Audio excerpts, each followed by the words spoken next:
Hyderabad గచ్చిబౌలిలో Balayogi indoor స్టేడియంలో కార్యసిద్ది పంచముఖ ఆంజనేయ స్వామి క్షేత్రం, జయలక్ష్మి మాతా yoga centre Hyderabad వారు సంయుక్తంగా సౌందర్య లహరి భగవద్గీత పారాయణ కార్యక్రమాలను నిర్వహించారు. దత్తపీఠాధీశ్వరులు గణపతి సచ్చిదానంద స్వామీజీ ఆధ్వర్యంలో వేలాది భక్తులు సామూహిక భగవద్గీత పారాయణంలో పాల్గొన్నారు. చిన్నారులు, యువత, మహిళలు సంయుక్తంగా స్వరం కలిపి భగవద్గీత శ్లోకాలు ఆలపించారు.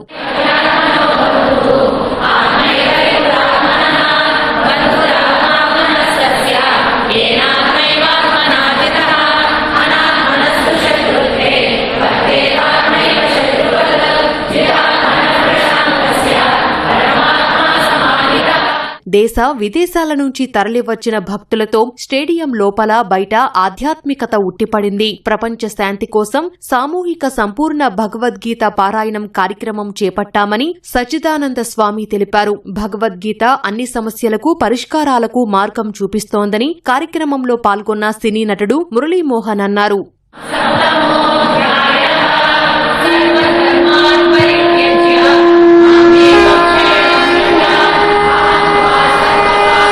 ఎవరెవరు భగవద్గీతను పట్టుకున్నారు వాళ్ళందరికీ కృష్ణ భక్తి ఉంటుంది. అటువంటి కృష్ణ భక్తిని ప్రదర్శించడానికి మనం ఈ రోజు భగవద్గీత చదివి దాని అర్థాలు తెలుసుకున్నప్పుడు ప్రపంచమంతా బాగుంటుంది, ప్రజలందరూ సుఖంగా ఉంటారు. ఎవరెవరికి ఏమేమి కావాలో అన్నీ ఉన్నాయి. బ్రహ్మ, విష్ణు, మహేశ్వర శివస్వరూపమైనటువంటి దత్తస్వామి యొక్క ఆజ్ఞతో ఈ మహత్తరమైనటువంటి యజ్ఞాన్ని మేము నడుపుతున్నాం. ప్రపంచమంతా శాంతిగా ఉండాలనే ఉద్దేశమే ఈ పారాయణ మొక్క.